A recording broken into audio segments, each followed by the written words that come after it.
Muito bom dia a você que nos acompanha. Sejam bem-vindos a mais uma edição do programa Em Pauta.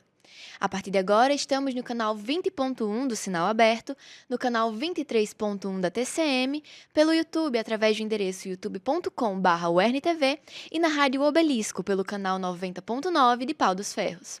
Eu me chamo Joyce Sarmento e para ajudar no programa de hoje, eu estou aqui com a minha colega Vívia Lima. Bom dia, Vívia. Bom dia, Joyce. Bom dia a todos que nos assistem, seja pelo TV ou pelo YouTube. É um prazer fazer parte de mais um Em Pauta.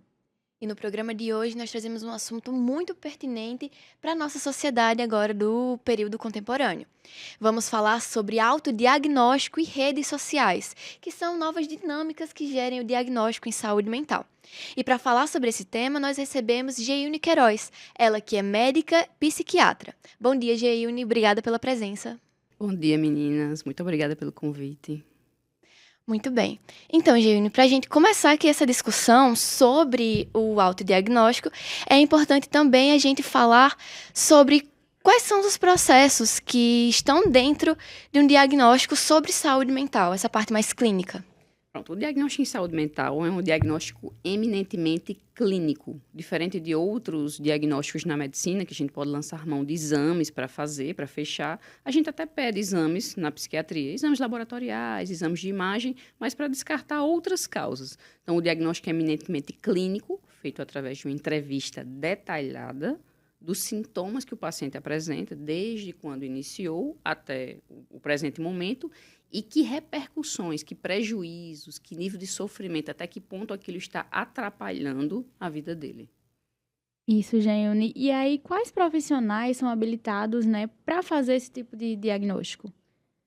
Um médico, né, assim, de preferência, um médico psiquiatra, é quem vai dar o diagnóstico, e os profissionais, os psicólogos, eles também podem dar um psicodiagnóstico dentro da esfera deles, mas, assim, eminentemente eles podem dar uma hipótese diagnóstica, eles podem até avaliar o paciente e encaminhar, esse paciente tem sinais, tem sintomas de um quadro depressivo, um quadro ansioso, mas vamos dizer assim, quem vai realmente dar aquele diagnóstico é um médico, e de preferência um médico psiquiatra. Muito bem. E para você, como essa participação de mais de um profissional, dentro dessa equipe do diagnóstico, ela gera um melhor resultado para o paciente? É muito enriquecedor, né? Porque assim, o ser humano é muito complexo. Mais de uma cabeça, olhando aquela pessoa, vai enriquecer muito mais, e a discussão entre esses profissionais também vai enriquecer, porque uma coisa é eu ver o paciente, aí o colega psicólogo vê o paciente, e aí o nutricionista e o terapeuta ocupacional, por vezes o neurologista também vê, ou o enfermeiro. Se trabalharmos numa equipe multiprofissional, no contexto de um CAPS, às vezes também já ajuda. Mas em termos de consultório, que é a realidade da maior parte das pessoas, quando vem encaminhado de outro profissional, essa comunicação entre os profissionais é enriquecedora. Então, estar acompanhado por um profissional não exclui a possibilidade, e muito pelo contrário, a gente recomenda, principalmente para o colega psicólogo. Então, enriquece a discussão e os olhares para aquele ser humano, né? Que muito mais do que um transtorno, muito mais do que uma doença, é uma pessoa em toda a sua complexidade. Com certeza, Geilne. E aí, com maior acesso às redes sociais, existe uma facilidade em produzir conteúdos diversos, sobre esse assunto. E aí, como fica a questão da patologização de hábitos comuns? É muito curioso isso, porque assim, com essa questão de memes, de viralização na internet, as pessoas querem viralizar, então começa a fazer aquelas brincadeiras, aquela jocosidade com situações do cotidiano, né? Eu costumo dizer muito que eles querem que a psiquiatria, a psicologia, ela vai explicar qualquer tipo de comportamento humano e dar um rótulo, e não é assim, né? Muitas das vezes os nossos comportamentos são só comportamentos normais, às vezes habituais para uma pessoa daquela idade, ou uma criança, ou um adolescente, ou em um contexto específico da vida. Só que para viralizar, para ter visualizações, para ter visibilidade, para ser engraçado, para aparecer ou para pertencer a um grupo, a uma denominação, a uma comunidade, a pessoa acaba que posta, que faz, que diz, que remarca, que compartilha, e nesse movimento é onde vai residir o problema, né? Dos rótulos, né? Isso. Geilne, e historicamente falando, essa questão dos processos de diagnóstico. Houve, assim, uma tendência de aumento com as redes sociais, com esse maior acesso, essa facilidade a ter acesso à internet, por exemplo? Houve um maior diagnóstico por conta da disseminação da informação. Quanto mais... É uma coisa até interessante, né? Às vezes, quando você não conhece determinada coisa, você não consegue reconhecê-la. Então, assim, você não conhece determinada pessoa, frequenta aquele mesmo ambiente, mas a partir do momento que você passa a conhecê-la, todas as vezes que você vê-la, você vai lembrar. Mas às vezes você passa por aquela pessoa todo dia, mas você não a conhece, você não lembra. Então, a partir do momento que o paciente tem contato com aquele tipo de sintoma, várias vezes na internet, várias e várias vezes, ele começa a se reconhecer. Eu tenho isso? Será que eu tenho isso ou aquilo outro? Então, ele vai, às vezes, procura o profissional porque viu, eu tô aqui porque eu vi um vídeo assim. Aí começa com um. E aí o algoritmo vai apresentando mais e mais. Ou então até por uma pesquisa, né? Eu estou sentindo tristeza, eu estou sentindo irritação, agitação, falta de sono. No que ele pesquisa, o algoritmo vai apresentando cada vez mais conteúdos daquele interesse dele e, consequentemente, ele vai se aprofundando e a gente tem, assim, por um lado, muito bom, porque nós temos conteúdos de muito boa qualidade, por outro lado, temos também muitos conteúdos sensacionalistas, né? E aí, isso pode prejudicar um pouco o processo diagnóstico, ou não. Às vezes a pessoa nem tem diagnóstico. Mas, assim, respondendo a sua pergunta, se houve um aumento, houve pelo aumento da disseminação da informação. Algumas informações e outras desinformações, mas houve, até também pela facilidade do acesso, o aumento do número de profissionais, né? Isso é muito bom. Geiune, e aí já puxando esse gancho, atualmente existe uma conscientização maior sobre a saúde mental ou uma banalização dos transtornos? Ambos. Eu acredito que ambos. Então, assim, tanto a conscientização, porque as pessoas diminuiu a estigmatização, diminuiu o preconceito, as pessoas estão aceitando mais, estão se reconhecendo, estão tendo um autoconhecimento, uma conscientização das próprias questões. E uma vez que elas têm um processo bem-sucedido, elas vão transmitir isso para outras pessoas. Eu digo muito, olha, o seu processo, às vezes o processo da pessoa se encerra, ou o processo da pessoa está sendo bem-sucedida, e eu disse, olha, às vezes você não precisa nem dizer que você faz tratamento, mas só o fato de você poder ser um promotor disso, né? Naqueles pequenos grupinhos, naquele meio em que você vive, já seria muito bom. Mas, em termos de... Você falou da banalização e da questão da conscientização também. E da conscientização, né? Por um meio da questão da conscientização, mas da banalização também, porque uma vez que ela tem um conhecimento e ela tem acesso, a questão é o acesso.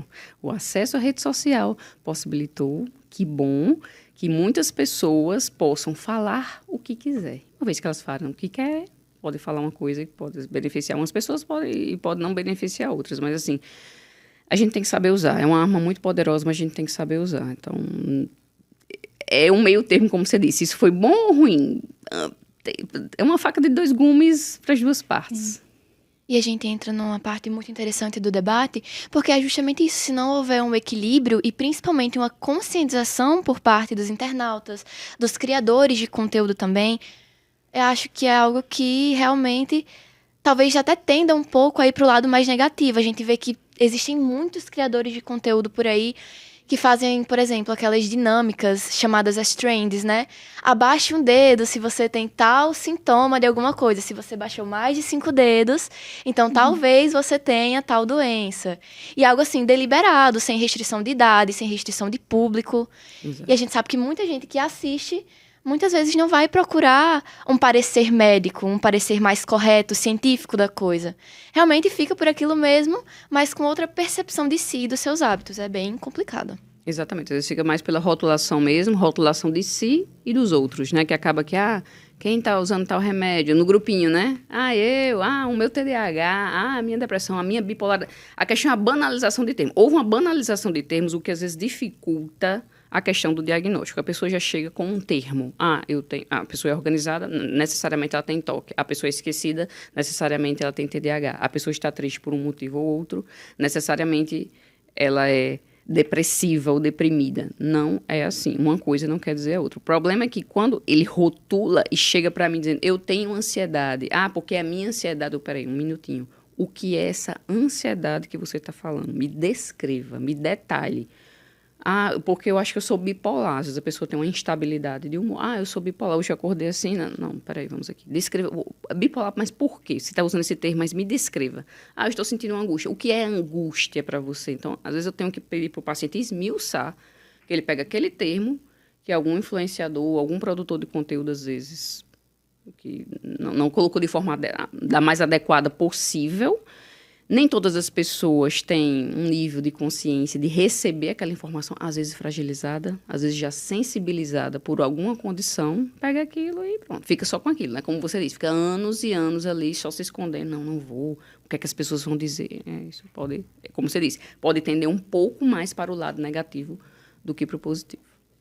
Inclusive, Geiune, é uma questão bem interessante da gente adentrar também, é como com o passar do tempo e a mudança na dinâmica da própria sociedade fizeram com que essa questão de você ter um diagnóstico, ela tenha saído de um puro preconceito sobre ser diagnosticado com algo relacionado à saúde mental e passou a algo que algumas pessoas até consideram quase como a criação de uma comunidade.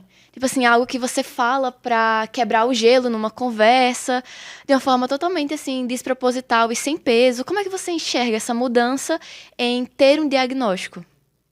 É como se fosse algo legal, algo cool, né? Algo legal, algo descolado, eu tenho um diagnóstico. Quem não usa remédio hoje?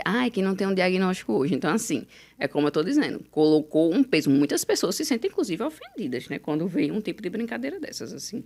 A gente percebe pelo conteúdo das redes sociais, por conta dos comentários. Então, assim, a gente vê comentários de toda a natureza, né? Comentários positivos e negativos. Às vezes, uma piada envolvendo instituições que prestam serviço. Por exemplo, CAPS.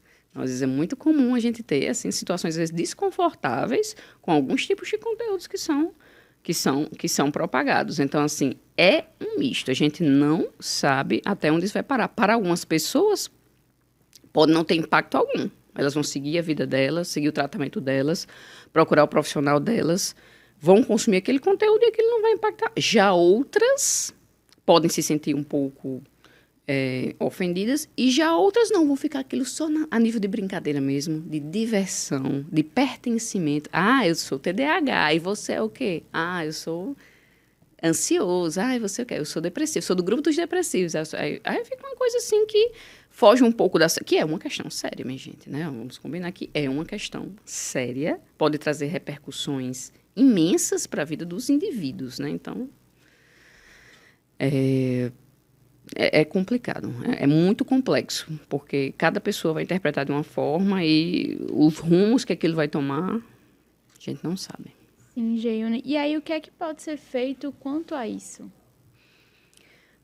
Produção de conteúdo cada vez mais de qualidade, e principalmente assim, eu sei que os profissionais tomarem um pouco mais à frente dessa situação. Eu sei que também os profissionais, eles têm que estar exercendo a profissão deles, e nem sempre a gente tem tempo para estar tão presente nas redes sociais, porque tem pessoas que vivem só de produzir conteúdo, né? Isso é fato. E como os profissionais estão naquela jornada de trabalho, às vezes é um pouco cansativo para estar nas redes sociais, mas geralmente um conteúdo de mais qualidade pode mitigar um pouco isso, né? Conteúdo de mais qualidade, alguns disclaimers, né, nos conteúdos, esse conteúdo é mais sensível, ou então no final, esse conteúdo foi meramente, né, vamos dizer, a nível de, não sei, entretenimento ou algo do tipo, não queremos ofender ninguém. Se você sentir algum desses sintomas, sempre no final, se você sentir, ou então uma legenda, ou um anúncio, uma tarja no conteúdo, assim, sempre anunciar. Se você sente algum desses sintomas, procure um profissional habilitado. Então, sempre o conteúdo tem que ter um caráter educativo, informativo, no sentido de agregar. Então, assim, em parte, como eu falei, os profissionais tomarem um pouco a dianteira dessa situação, produzindo conteúdos de qualidade, e os outros profissionais os produtores de conteúdos que não são profissionais da saúde mental, um pouco de responsabilidade e cuidado e sensibilidade na produção desse tipo de conteúdo. Obrigada pelas respostas, Geiune. Vamos agora para um breve intervalo, voltamos já já.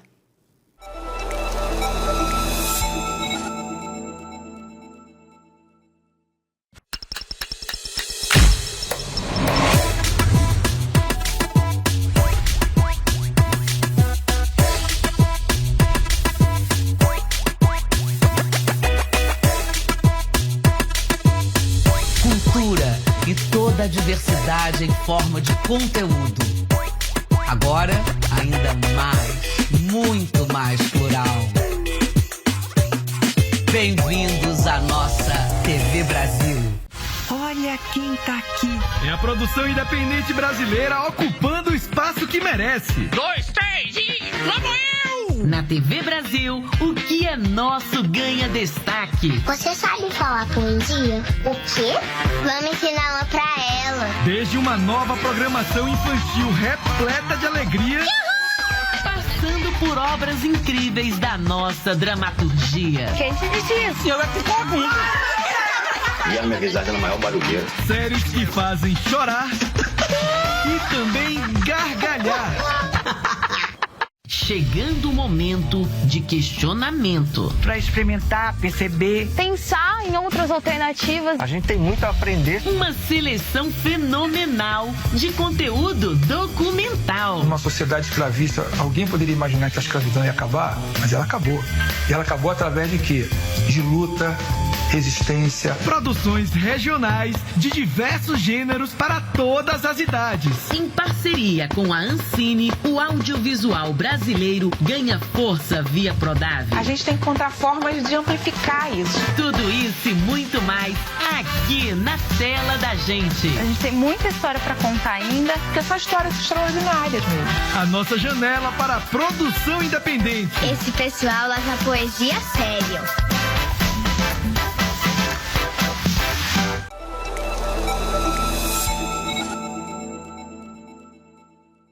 Estamos de volta com o programa Em Pauta, hoje falando sobre autodiagnósticos e redes sociais, dinâmicas sobre saúde mental no mundo contemporâneo. Estamos aqui com a doutora Geilne. E Geilne, como o autodiagnóstico ele pode atrasar um tratamento adequado? A questão é que quando a pessoa se autodiagnostica em rede social, ela não vai imediatamente para o profissional. Ela continua consumindo conteúdos daquele autodiagnóstico e vai cada vez assimilando aquele rótulo para si. Quando ela chega no profissional, se o profissional, ao investigar, não chegar à conclusão que ela tinha na mente dela alimentando há um tempo, que era a expectativa dela, a frustra. E o que acontece normalmente, né? O que acontece normalmente, ela não adere ao tratamento instituído pelo profissional. Aí vai trocando de profissional, aí vai para outro profissional, o profissional também não chega ao rótulo dela, e aí ela vai peregrinando entre os profissionais. O que acontece? Se ela de fato tiver um diagnóstico, aquilo vai ser atrasado, vai causar mais sofrimento e mais prejuízo para ela, ou então até ela chegar a um profissional que case o que ela tinha como expectativa e, de fato, o diagnóstico dela. Então, assim, a primeira repercussão, atraso no tratamento, né? E a gente vai ter uma pessoa cada vez mais prejudicada nesse sentido. Então, porque ela não tem os conceitos claros na mente dela, porque ela consumiu conteúdo, às vezes, um pouco desviado. Às vezes, aí é uma mistura, né? Ela vai consumir, às vezes, um conteúdo bom, às vezes não. Mas, às vezes, alguns rótulos são mais confortáveis, alguns rótulos são mais, para ela, são mais convenientes, e ela vai querer aquilo. Então, quando não é... Então, o grande prejuízo, a grande questão é o atraso no diagnóstico correto, se tiver, e, consequentemente, o tratamento dessa pessoa. Sim, Geilne. E você, como profissional, já lidou com algum paciente nesse tipo de situação? Sim, de autodiagnóstico, né? Já alguns, e foi justamente essa dificuldade que eu tive, né? Assim, por sorte, né? Assim, com um trabalho, com todo um cuidado, porque, primeiramente, aquela pessoa tem que se sentir acolhida e validada no sofrimento dela. Se ela acha que tem algum diagnóstico, alguma coisa está acontecendo. Pode ser que ela não tenha nenhum diagnóstico, mas ela deve ter alguma questão que está a incomodando. Então, assim, não necessariamente ela vai precisar de uma medicação, tem um diagnóstico, mas, assim, ela precisa ser acolhida naquele sofrimento dela, naquela situação de vida dela. Então, às vezes, não é necessário medicação, mas precisa de uma psicoterapia. E, assim, com muito cuidado, sempre acolhimento, valida o sofrimento, valida a queixa, mas vamos aqui ver. E aí a gente vai vendo, fazendo todo um trabalhinho com muito cuidado, com muita sensibilidade para aquele profissional. Mas já, mais de uma vez, porque estamos suscetíveis, nós estamos expostos ao tipo de conteúdo e, querendo ou não, é involuntário do ser humano as identificações, né? Identificações e comparações, né? Então, a gente vê, se compara, tenta se identificar. Opa, acho que eu tenho isso. E aí vai colecionando rótulos, cada vez mais consumindo. Quando chega na avaliação com o profissional, ela traz toda aquela bagagem. Lá a gente vai desfazer, desmistificar, orientar. Então, às vezes dá até um pouco mais de trabalho. Já outros não. Eles vêm bem conscientes e, às vezes, até nos ajuda, como eu estou dizendo. Você vê, né? Como a mesma rede social, a depender do conteúdo que a pessoa consuma, pode ajudá-la ou prejudicá-la, de alguma forma. E é interessante esse ponto da tendência que a gente, enquanto ser humano mesmo, tem em querer se conectar a algo, querer fazer parte, não é? E pensando nisso, dentro dessa parte de diagnósticos sobre saúde mental, gostaria que você falasse, doutora, sobre, tipo assim, quando uma pessoa que tem já essa tendência a fazer os autodiagnósticos, né, em si mesma, ela joga esse peso para outras pessoas, principalmente como a gente vê muito nas redes, para figuras públicas, diagnosticando, enfim, desde de pessoas da parte de governança até celebridades e até mesmo, como a gente estava comentando antes, pessoas que se relacionam, por exemplo, a crimes também. A gente vê que isso acontece muito. O que falar sobre essas pessoas, sabe? Isso é muito perigoso, né? Isso é muito delicado, porque, assim, um diagnóstico é uma coisa tão séria, assim, que a gente precisa fazer uma entrevista e, às vezes, a gente demanda meses e até anos para fechar um diagnóstico bem fechado. E a distância, né? Porque, geralmente, essas figuras a gente não tem, normalmente, proximidade, né? Então, é aquela pessoa distante, que você só vê através de meios de mídia. Então, a gente vê recortes dessa pessoa, recortes de falas, recortes de ações, atitudes pontuais. E falas pontuais, ações pontuais, não tem como a gente fechar um diagnóstico daquela pessoa, seja ela relacionada a um crime ou não, que isso se torna mais perigoso ainda. Então, as pessoas costumam muito relacionar crimes, principalmente com requintes de crueldade, com algum transtorno mental, né? Não levando em consideração que a pessoa pode ter um caráter desviante também. Então, assim, a psiquiatria não vai explicar todos os comportamentos desviantes da humanidade, né? Algumas questões são questões de caráter também, não de transtorno. Mas, assim, o que falar dessas pessoas? As pessoas gostam muito, nesse contexto de rede social, criou-se o hábito muito de eu ter que opinar, eu ter que falar, eu preciso emitir minha opinião. Então, isso é muito perigoso, né? As pessoas não contêm aquela opinião, elas precisam falar, fulaninho é isso, fulaninho é aquilo. Então, assim, é delicado porque pode acabar que manchar, às vezes, ou distorcer a imagem dessas pessoas, e todos têm direito de manter uma boa imagem, né? De manter conservada aquela imagem dela, a boa fama dela, né? Então, às vezes parte para um diagnóstico no sentido de diminuir a pessoa, às vezes, né? Nem sempre, não necessariamente no sentido de ajudar. Então, é muito perigoso. Isso colabora bastante no estigma para algumas doenças, né, que a gente vê. Como a gente falou no bloco anterior, tem alguns diagnósticos que hoje em dia são considerados legais, que as pessoas dizem ter para poder se enturmar e etc. Mas tem outros que podem, digamos, ser diagnosticados com a mesma... Não é facilidade, mas, digamos, com a mesma... superficialidade, né? Assim, com a mesma rapidez, recorrência, sim, né? De outros, mas que não são considerados tão legais. Então, as pessoas se distanciam disso. O que falar, sabe, sobre essa coisa do autodiagnóstico e sobre o estigma a certos tipos de diagnóstico? Exatamente. Eles acabam que mancham alguns diagnósticos, né? Vamos dizer assim, trazem uma conotação negativa para alguns diagnósticos. Claro que os diagnósticos são diferentes, vão resultar em comportamentos diferentes e vão trazer repercussões e prejuízos diferentes na vida das pessoas, né? Em graus diferentes. Às vezes o mesmo diagnóstico vai trazer repercussões diferentes em pessoas diferentes, porque pessoas são diferentes, né? Cada pessoa é um mundo, cada pessoa tem a sua circunstância ali. Mas a questão do autodiagnóstico, da rede social, com essa rotulação, esse diagnóstico é legal, esse diagnóstico não é legal, afasta mais ainda a pessoa do seu correto diagnóstico, ou de identificar, às vezes não é nem a pessoa, identificar alguém próximo a ela, do meio de estudo, do meio de trabalho, de dentro da casa da pessoa.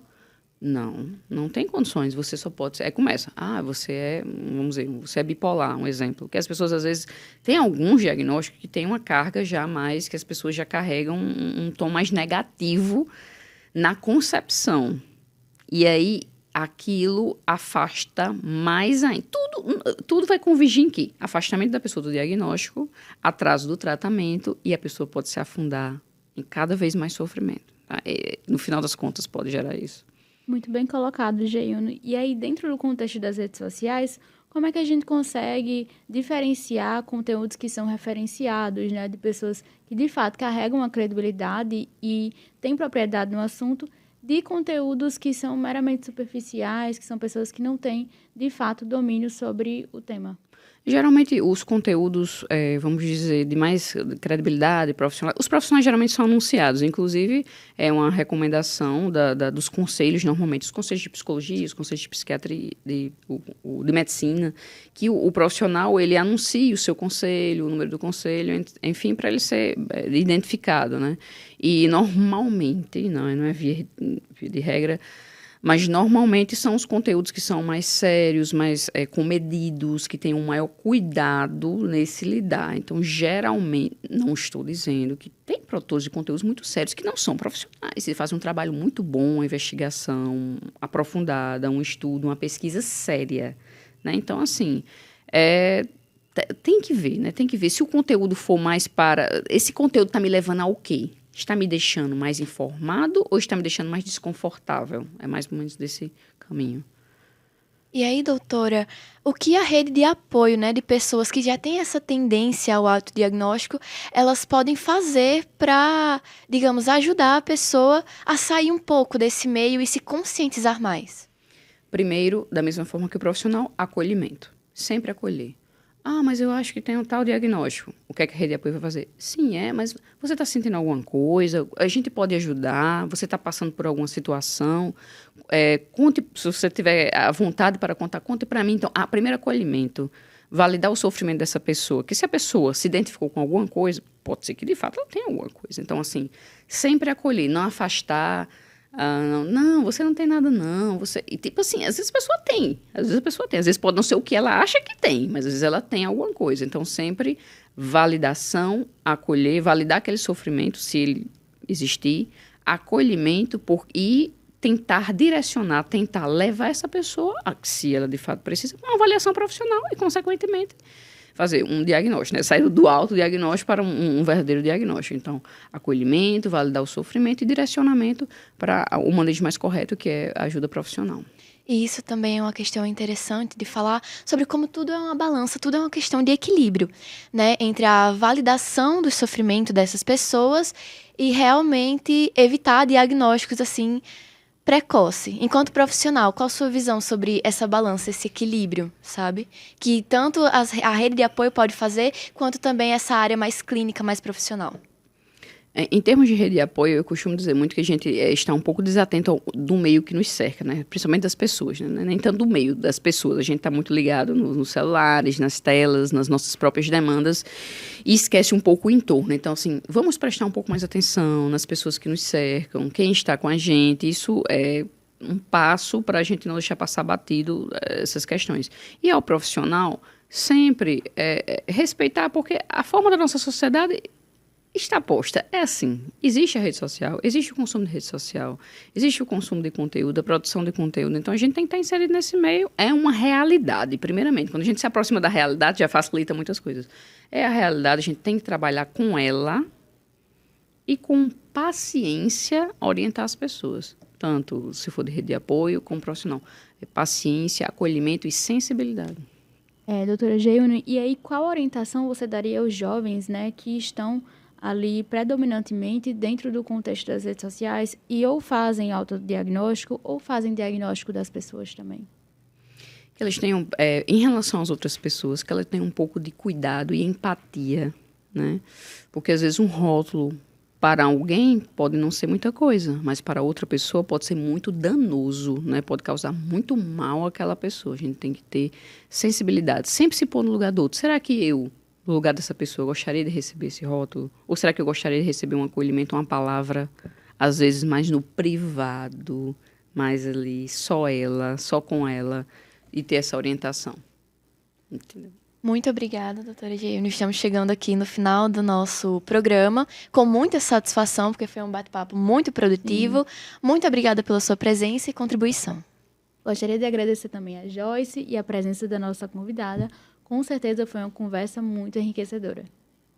E aí eu deixo para a senhora fazer suas considerações finais para o nosso público. Eu que agradeço vocês pelo convite, pelo tema assim de grande relevância, né? Que a gente pudesse ter mais canais e mais oportunidades para esclarecer isso. Bacana. Muito obrigada, meninas, pela conversa. Lembrando que você pode assistir a nossa programação e muitos outros conteúdos através do nosso canal do YouTube, youtube.com/UERN-TV, e também pelas nossas redes sociais, através do Instagram, @UERN-TV. Nós temos um encontro marcado na semana que vem com mais um episódio do Em Pauta. Muito obrigada por assistir.